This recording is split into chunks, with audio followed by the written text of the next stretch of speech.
What's up, everybody? Tactical Turtleneck here, and I would like to welcome you to my autism. Because we are about to go on the wildest fucking trip through history that you have ever heard. And somehow it ends up with Bryan deleting his Twitter account.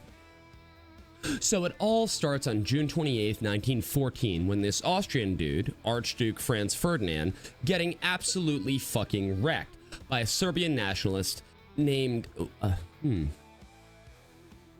I'm not even going to try and say this, but anyway, cool, he gets assassinated.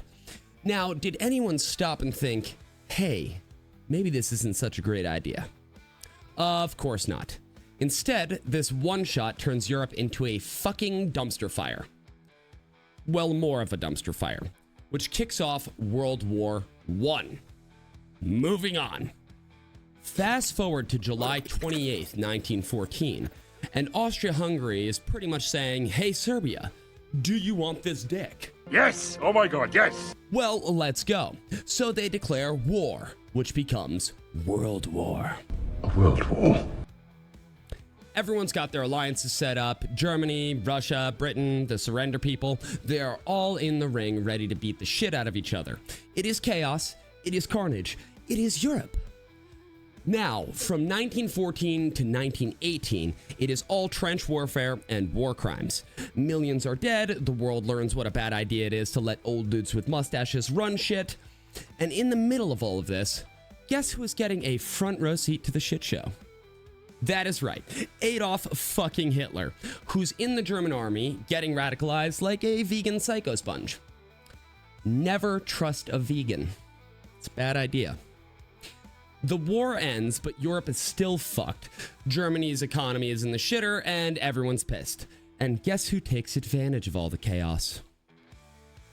That's right. Yeah, it's Hitler again. And he and his Nazi crew are pretty much just saying, well, let's blame the Jews and take over.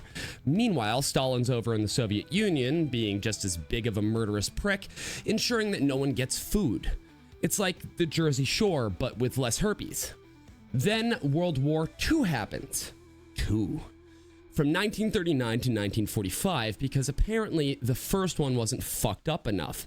Hitler and Stalin start out as frenemies, and then Hitler says, nah, fuck you, Stalin, and invades the Soviet Union in 1941. That's Operation Barbarossa. Stalin, not to be out-mustached, responds by throwing countless lives away like an abortion clinic in Detroit. The whole world's on fire again, and yay, more death. After World War II, we're in the Cold War, where the US and the Soviet Union decide to whip their dicks out and measure who's got the bigger nukes. Mine was bigger. Anyway, back in the States, everyone is losing their shit over communism, thinking that there is a Soviet hiding under every fucking bed. Enter McCarthy, who basically spends his career saying, fuck you, you're a commie, and fuck you too. We actually need this man back. Him and Pinochet. A helicopter? Schools are like, hey kids, do you want to read about how fucked up fascism and communism are? And they start shoving Mein Kampf and Stalin's greatest hits down everyone's throats. It's all about making sure that nobody gets any bright ideas about this shit again. Then we hit the 80s, and suddenly everyone says, well, maybe we just didn't do communism right. And they start teaching that shit in a more nuanced way, forgetting to teach about the whole mass murder and no human rights and the gulags part. We call this revisionism. Yeah, public school's a cancer.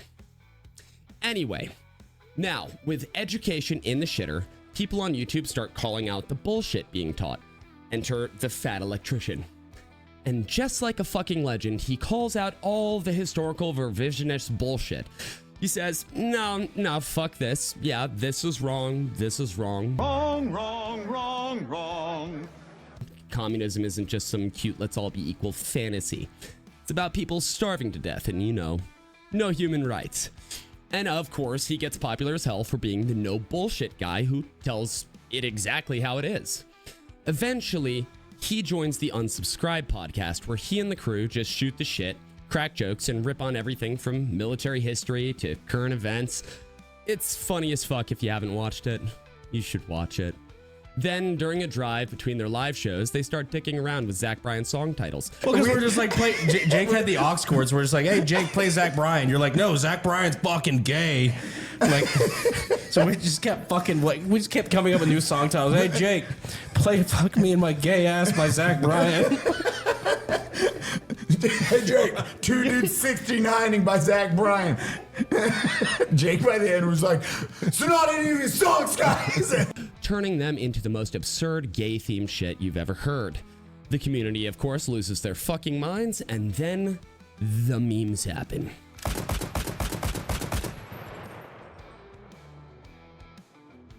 The jokes blow up, people start sharing them everywhere, and Unsub and Donut decide to ask everyone, what's your favorite Zach Bryan song?